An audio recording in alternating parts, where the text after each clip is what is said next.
The rape of Nanjing, or the Nanjing Massacre, was the mass killing of Chinese civilians in Nanjing after the Battle of Nanjing in the Second Sino-Japanese War by the Imperial Japanese Army. The genocide began on December 13, 1937, and lasted 6 weeks. In addition, the Japanese committed mass rape, looting, and arson. The Nanjing Massacre was one of the worst atrocities committed during the World War II, with death tolls estimated to be around 40,000 or over 300,000, and estimated 20,000 to over 60,000 rape cases. Why did this genocide occur? On December 13, 1937, the Japanese Imperial Army began its control of the capital of the Republic of China, Nanjing. Japanese troops killed remnant Chinese soldiers in violation of the laws of war, murdered Chinese civilians, raped Chinese women, and destroyed or stole Chinese property on a scale that will never be known. The cause of this genocide has been the subject of many conversations and debates. According to George Washington University professor Yang Da-Qing, the first explanation was that a breakdown in discipline caused by supply shortages led Japanese troops to engage in atrocities. Eventually, observers concluded that it was deliberate Japanese policy to strike terror into the hearts of Chinese.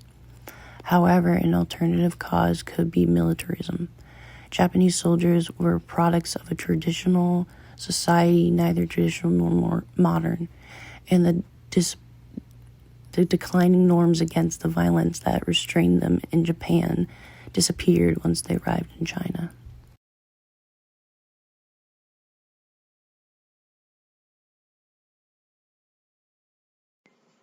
Back in 1937, the Japanese were at total war with China, and it lasted over 8 years. The Battle of Nanjing was fought in early December. The war was between the Chinese Revolutionary Army and the Imperial Japanese Army for control over the capital of China. The Japanese did not want war, so they tried to limit the fight and instead negotiate a settlement. Japan wanted to capture Nanjing. China would have no choice but to surrender. General Matsu was appointed leader to the task. Japan's decision to capture Nanjing was brought up because Matsu was convinced that the conquest of the capital city would provoke the fall of the nationalist government of China, which would help Japan win the war. Yanagawa, who was another leader of the army, ordered his men to follow all Chinese forces across the restriction line to Nanjing. When Matsu found out what he was doing, he ordered him to stop, but Yanagawa did not listen. Other than that, Japan's soldiers did not face many problems when marching from Shanghai to Nanjing. When Mutsai felt they were close enough to make a breakthrough to Nanjing, he ordered an all-out attack that lasted 2 days. Villagers decided to pack up and leave the capital. The general for China went by Tang Shangzai. He did not want to just hand his capital over, so he decided he wanted to make one last effort to stop the Japanese armies. Nanjing was surrounded by this time, and their defenses were at a breaking point. Tang's soldiers took it upon themselves to survive. Once they felt it was no more hope for them, they would take off their uniforms and throw their weapons to fit in with civilians and try to escape before becoming prisoners of the war. Yes, there was a resistance movement. It was led by Impaja, which was a paramilitary group made up of mostly Chinese guerrilla fighters. The birthplace of Impaja is regarded as the 101 Special Training School. To start training, you must be selected by the MCP. On December 21st, 1941, the MCP selected 165 members to participate in the training. They did not have much time, so they rushed the training process. The course lasted 10 days with only 7 classes to learn everything you need to be prepared. After basic training, they were sent across the peninsula for different missions. The fighters went in different small groups, and the ones who survived returned. When they returned, they formed a group known as Impaja and started training more recruits. In their early months of helping defend Nanjing, they quickly realized that they were not mentally and physically prepared to live in the jungle, experience different diseases, desertions, and attacks. Insanity was growing rapidly. At the end of the 18 months, about one-third of the task force had perished. The desire for revenge in the Chinese people is why Impaja guerrillas can recruit many fighters. This ensured a steady supply of recruits to maintain a resistance even though there were a lot of casualties. The leaders of Impaja had a sudden death which brought in new power.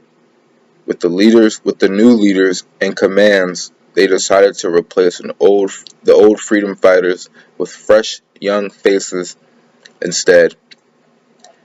In the future, it would hurt the efficiency of the group while carrying out orders.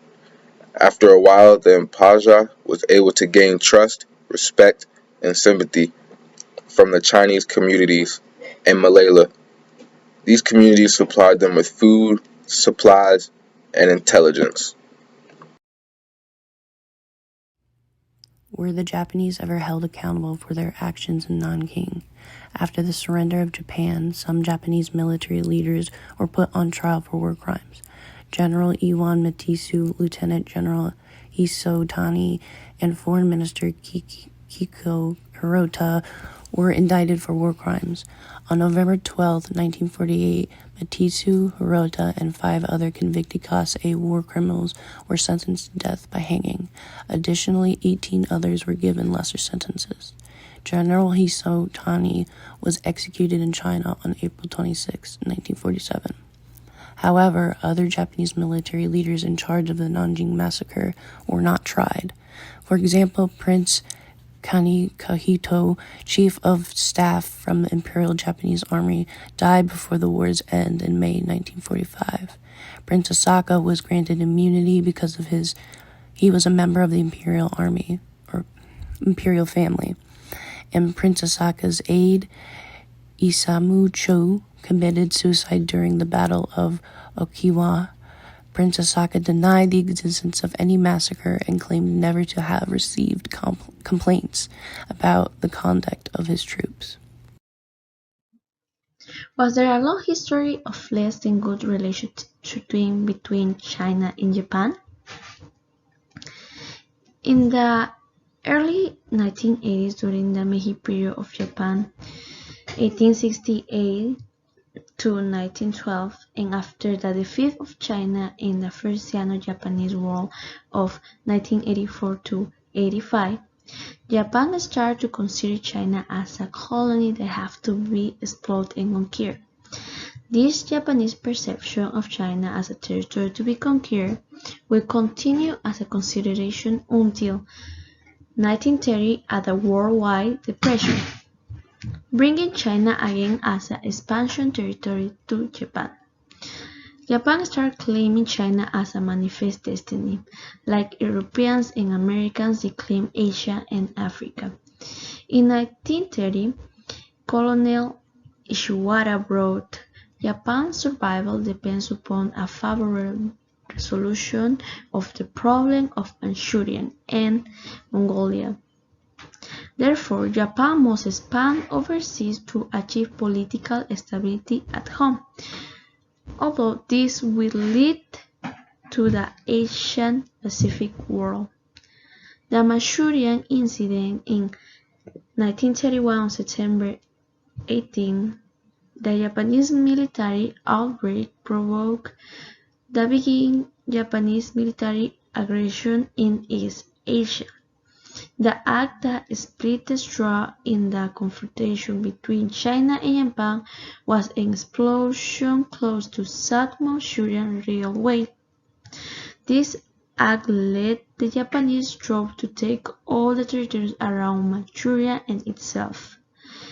A light weapon was used to create the explosion, clearly indicate that its purpose was just to initiate and not actually damage the railway line. The operation was carried out under the leadership of the Captain Shintaro Imaya of the Army Special Service Agency.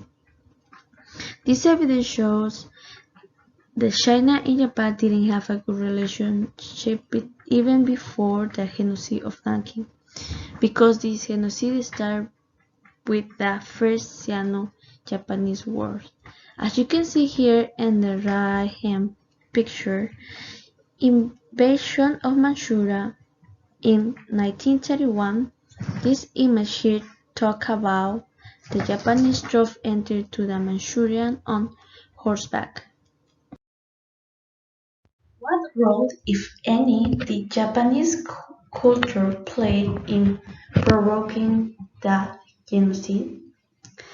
The brutal rape of Nanking has roots in the feudal history of Japan. The isolation of Japan from the rest of the world, Sakuko, in the Edo period in 1603 to 1868 played a big role in the culture of Japan during the genocide. During the Sakuko era, the military nobility brought a strict loyalty to their lord. After the Japan opened its doors to Western society in 1850, Japan felt vulnerable to the Western military's advanced technology acquired through the years. Before the First Sino-Japanese War in 1894 to 95, the Japanese acquired all the military and industry technology from Western society.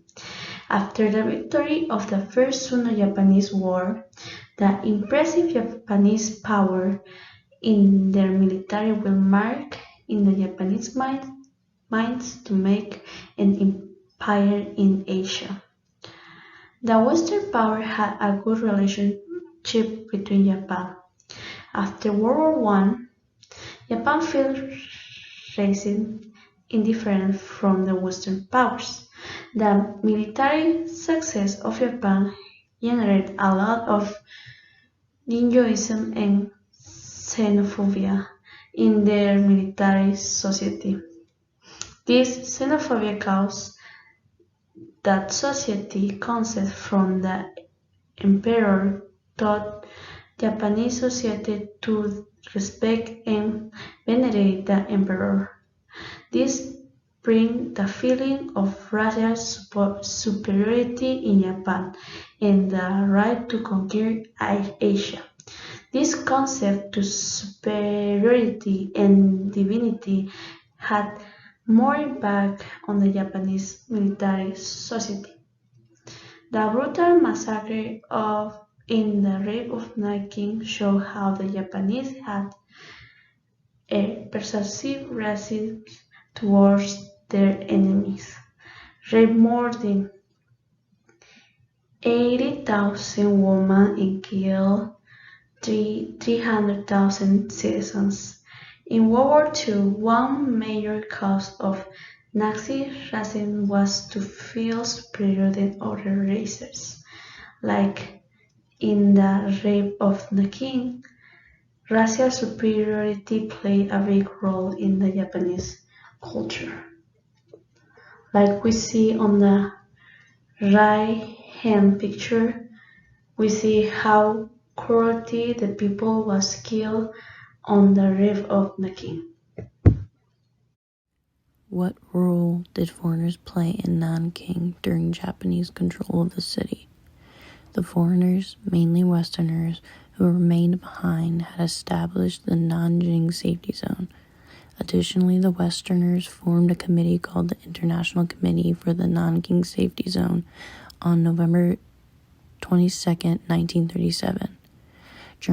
German businessman John Raab was elected as its leader, partly because of his status as a member of the Nazi Party and the existence of the German-Japanese bilateral anti-communism pact. The zone would provide food, shelter, and medical care to refugees. Additionally, the zone would give protection against attacks from the Japanese soldiers. In conclusion, outrage from the events at Nanjing continues to cause tensions in Sino-Japanese relations. What truly happened on December 13, 1937 has been disputed and exploited for propaganda by historical revisionists, apologists, and Japanese nationalists.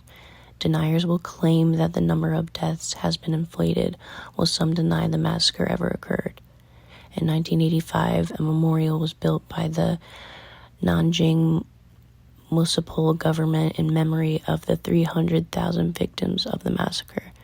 The memorial was built to memorialize the over 300,000 victims slaughtered by Japanese forces of aggression during World War II. It records the most painful memory of Chinese people as well as the ancient capital city, Nanjing.